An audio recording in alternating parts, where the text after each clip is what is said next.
Pope Francis, our current Pope, continues to impress me. Every speech that he makes, everything that I hear him say to impact our church. He's just being very accepting and open and really bringing back what Jesus taught about loving everyone. I think it's really impressive that he is on Twitter and he's so relatable in the modern day. My favorite quote from Pope Francis is actually the wallpaper on my phone. It's "Ask Jesus what he wants from you and be brave." I think that's a really special quote because a lot of teenagers are afraid to speak out about their religion, and God's calling me as part of Core Campus Ministry to go out and not be afraid to spread the word and not be afraid to walk in the halls and tell all my freshman friends about how cool campus ministry is and how cool church is. Pope Francis's teachings have impacted me because he's been able to speak Catholic truths in a way that's not making people as angry as they used to in the past. I see Pope Francis practicing what he preaches because one of the main things he stands for is being humble, and he doesn't own a lot of things. He doesn't have an elaborate house, he lives in an apartment, and he gives his money to the poor and he does everything he can for the people. I think people really like how he's modernizing the church in many different ways without, changing any of the doctrines. He's bringing the younger people back to the church. He's like, who am I to judge? And I think that's a really great thing. He's the 266th Pope and the first Pope from the Americas, the first non-European Pope, and the first Jesuit to be named Pope. He's the first Pope to be named Francis. That's why there isn't a number after his name. He has been respected and accepted by other Christian and non-Christian faiths. He is loved by many because of his humility and servant leadership. This is why so many call him the People's Pope. It was an exciting time last September when Pope Francis visited the United States. As we approach the one-year anniversary of his trip, we are here to reflect on the impact he made and continues to make. Pope Francis, the People's Pope. That's what we'll be talking about today. Hi everyone, I'm Faith. And I'm Alec. And this is Realfaith TV. We'd like to thank the students from Donovan Catholic High School in Toms River, New Jersey for helping us open our show today.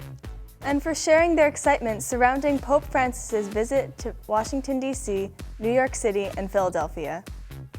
I remember when the Pope was at D.C., they had a live stream up on YouTube that they, played for the school and all that. I was able to get out of math class, and we played Pope Bingo. How do you play Pope Bingo? Well, when the Pope says his speech and all that, you listen to key parts that he says, and each key part has a square on it. And whenever he says it, you put a piece on it, and you get 5 in a row, and you get bingo. That's cool. I'm a student from Donovan Catholic, and on Pope Day, which was the day Pope Francis was in Washington, D.C., we all got these shirts, and at lunch we took selfies with a cardboard cutout of Pope Francis. That's cool. Yeah.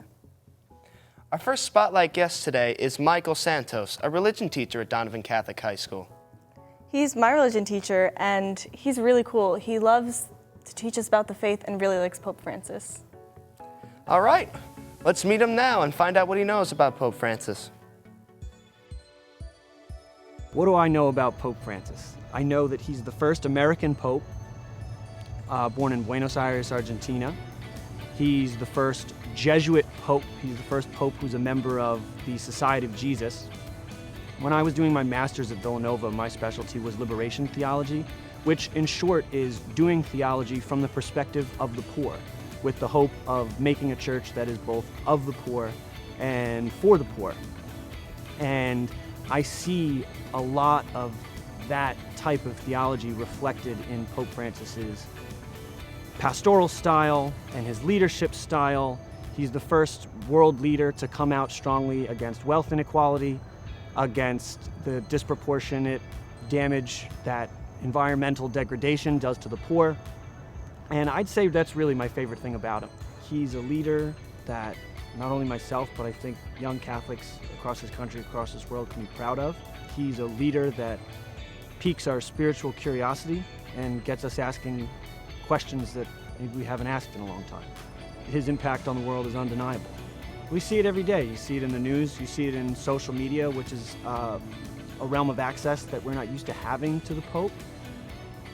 He takes selfies, he's on Twitter, he's on Facebook. You can't help but see the love and mercy and grace that he exudes on a daily basis. Pope Francis's teachings have impacted me because all of a sudden the way that I've felt about my church and my faith is mainstream. And that's an interesting feeling to come out from the periphery, not only as a young man, but as a young man of faith.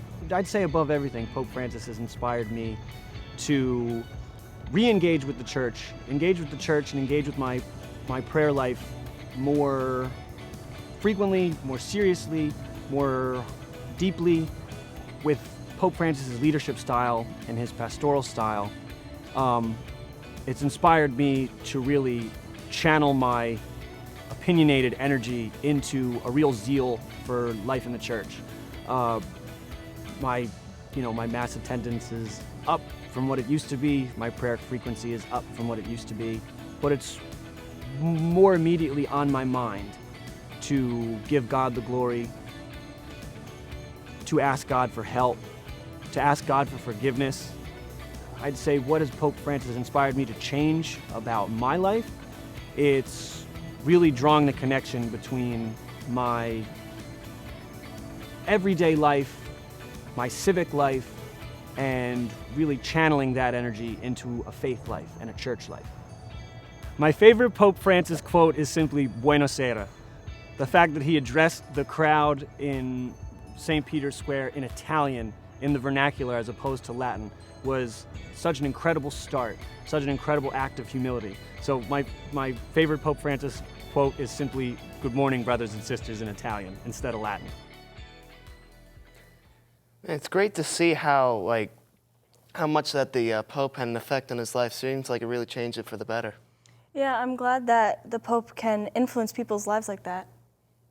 Let's see what our studio guests have to say about the Pope. Okay, they are John, Ryan, Joe, Juliana, Rose, Mateo, and Jenna.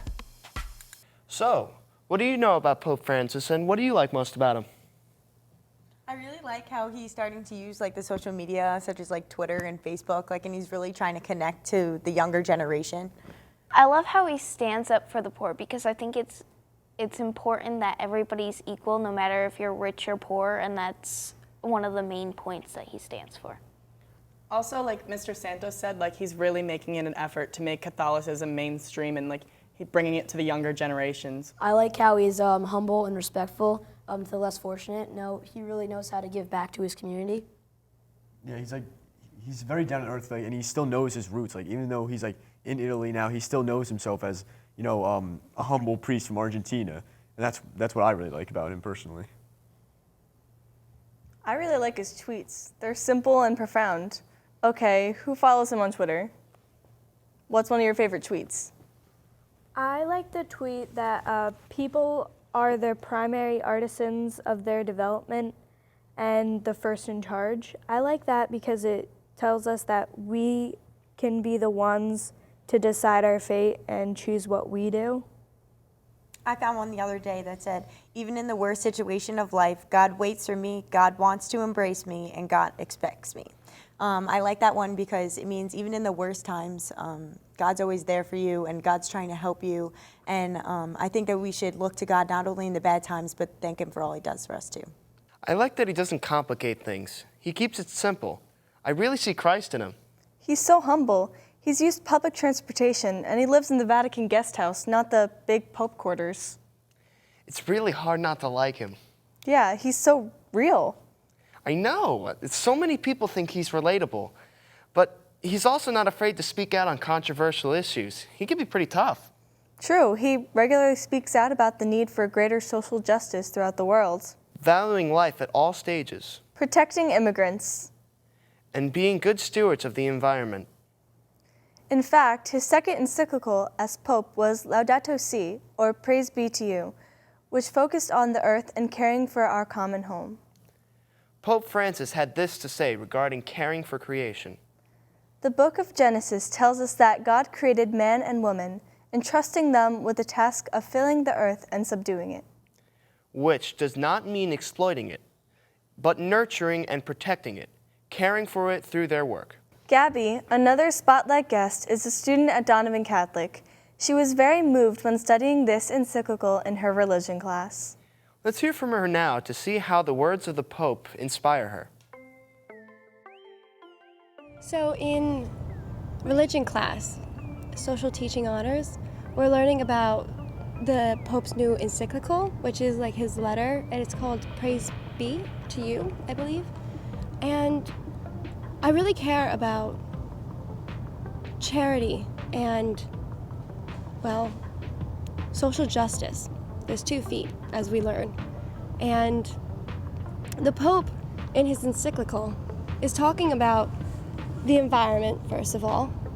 But with that, it comes with, well, our brothers and sisters. And he often refers to, like, Earth as Sister Earth, which I kind of, me personally, took it as, like, that's our sister, and that we have to take care of her as well. So when God calls us to take care of our brothers and sisters, he also calls us to care for Sister Earth. What I found really inspiring about one of the Pope's messages in the letter was he talks about how in Genesis, all the way back there in the Bible, he says that God told us to keep and till the earth, till as in work. I'm sure we work it to the bone, all right, but we don't keep it, we don't take care of it. We're using it, but we're not saving it for the future generations. That's our grandkids. I mean, there's so much pollution nowadays and deforestation that there's an actual increase in breathing problems and asthma. I, for one, have suffered from it. In social teaching class, we learned a lot about Pope Francis's new encyclical. And it really inspired me to think about how I act, how I treat the earth, treat the environment that has given us so much. The Pope talks about this circular model system in the environment that we have to also follow. And then he takes that approach of taking care of Sister Earth to relate it to the poor. And he says, and he tells us that these people, they belong to us just as we belong to them. They're our brothers and sisters, right? We have to change ourselves. We live in a culture of waste, a throwaway culture, as he calls it. And I remember from his talk with Congress when he was invited this morning, he says that we need a culture of care. Not a throwaway culture. We can't just throw things away. We can't waste anything. It didn't really hit me while I was reading the encyclical, but rather when he talked to Congress. That's when it hit me. When I heard what he had to say and all of his points, including on Laudato Si, he stood up there, and you could see everyone. They were all wearing dark colors, their suits and everything, and there he was, like blinding white, you know, and he was like an angel, and he was here to be like Jesus to all of us, relate with everyone. He saying, "Who am I to judge?" Right? He can connect with all of these people, including me, and that's why I was really inspired to say this. There was a lot of different reactions in the crowd. Some people looking down guiltily, you know, because they knew, they understood.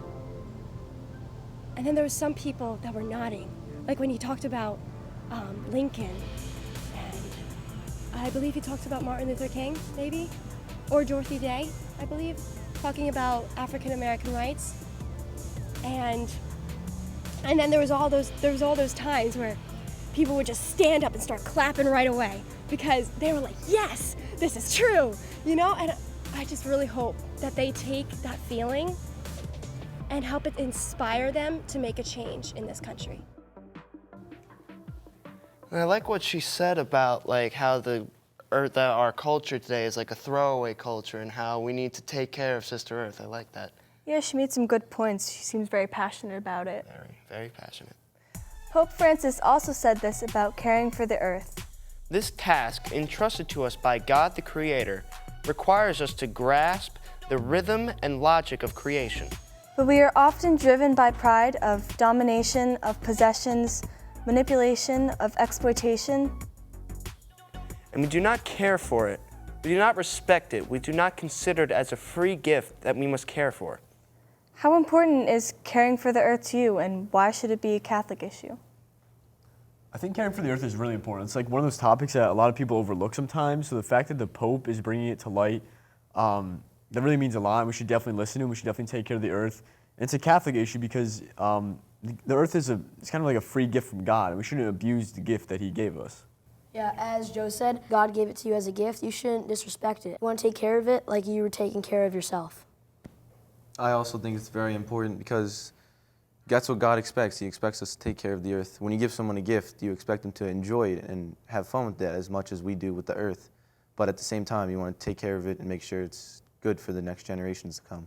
Yeah, I think as a modern society, it can be hard for us to focus on taking care of the earth as a major issue because most often than not, we focus on the issues that affect us directly, and this is an issue that's going to affect our future generations. We only have one earth, so we should take care of it. Yeah, someone said it took God 7 days to create it, but it only takes 1 day to destroy it. Our third spotlight guest today is Grace, another student at Donovan Catholic. Her family experienced a terrible tragedy when they lost Francis, a son and brother, in a tragic car accident. She shares the story of how Pope Francis helped her family through their time of healing. Well, I have a story about Pope Francis and how he spiritually and emotionally impacted my life. I lost my brother. He was 19 years old. It was February 8th, 2014, and he tragically died in a car accident with his friend. And after he died, I realized how much he impacted my life. So I made Live Like Francis, which is just about how he was just so joyful and so honest and very pure at heart. And my mom's friend knew that, and she knew that a priest from her parish was going to the Vatican, and not to meet Pope Francis, not to do anything like spectacular, and she quickly wrote down a message about how he is just, live like Francis, how honest he was and how he was just a great person, and about our family and about how he passed. And she brought with her a Live Like Francis bracelet, and she gave it to the priest who was going to the Vatican. And one day while he was there, he ended up having breakfast with Pope Francis, and he didn't expect it to happen, and he ended up telling the story of my brother and how amazing of a kid he was and everything, and gave him a bracelet, and the Pope put it on, and it said a rosary with all the cardinals and everything for my brother and for all the youth in the world. And when he was done, he said he was going to keep the bracelet, and he took the rosary beads and gave it to the priest and said, "Give this to Francis's mother and tell her that God is with her." So, That's a beautiful story. yeah.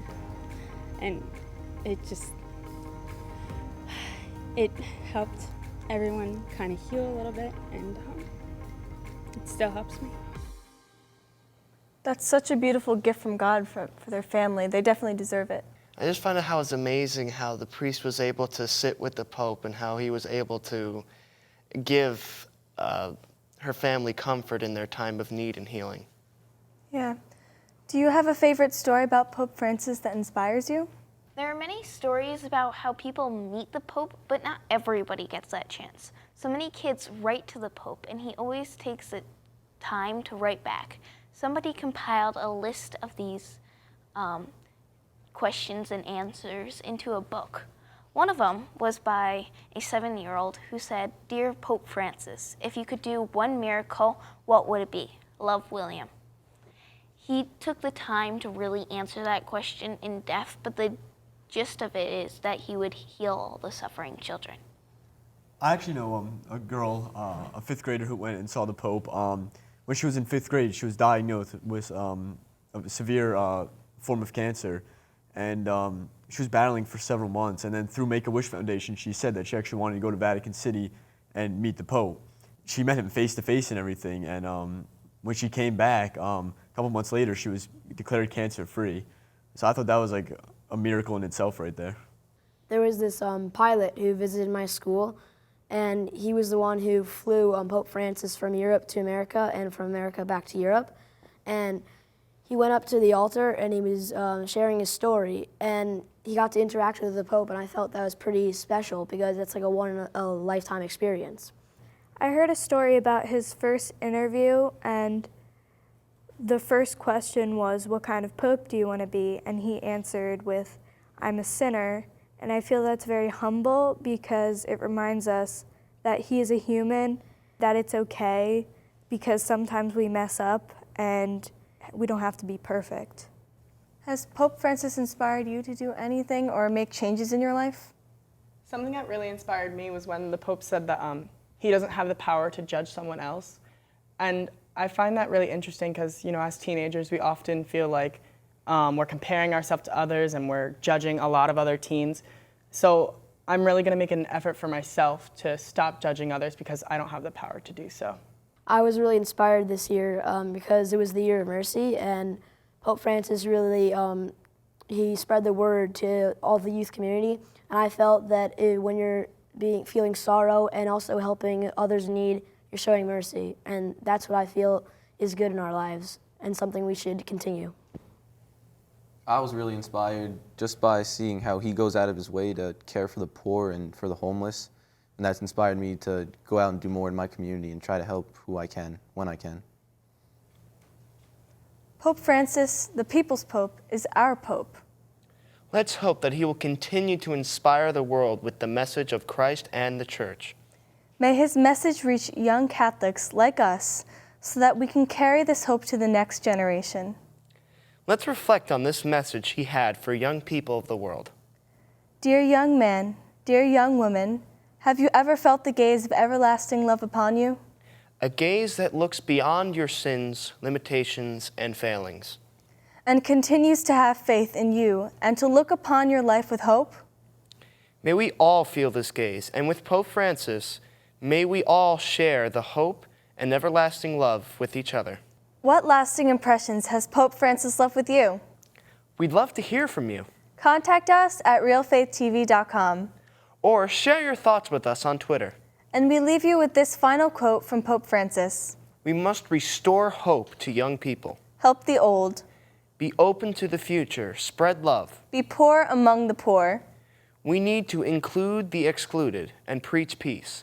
Ready to share the gospel with everyone we encounter. Thanks for watching. We'll see you next time on Realfaith TV. God bless.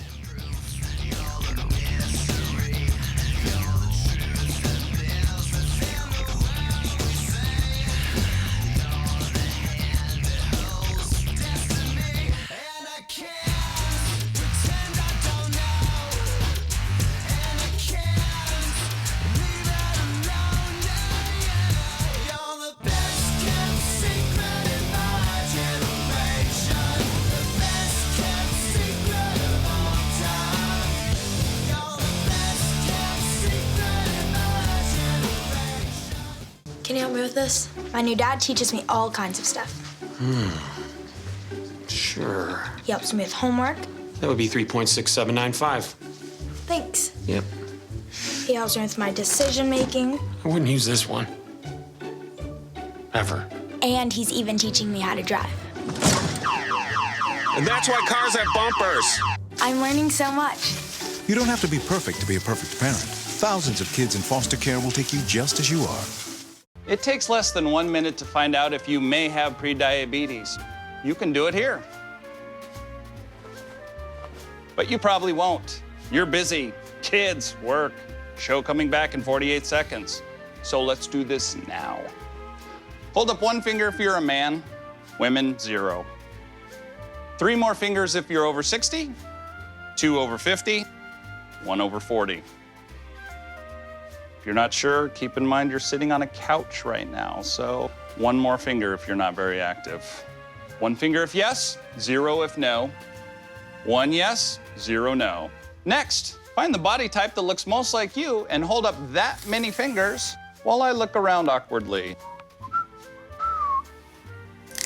And that's it. If you're holding up 5 fingers or more, you probably have prediabetes. Sorry to be so blunt, but hey, you're busy. Just go to the site.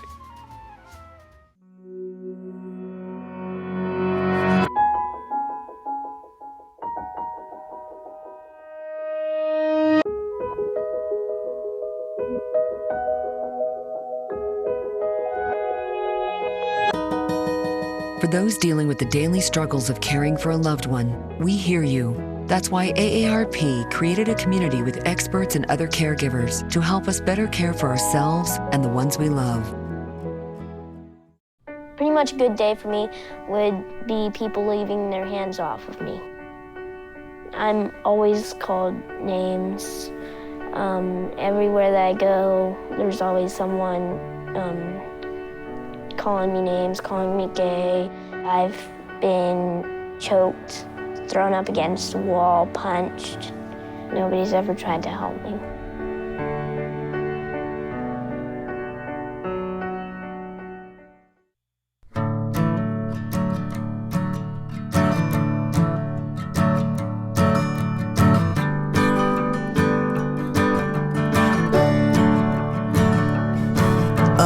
Listen now, can you hear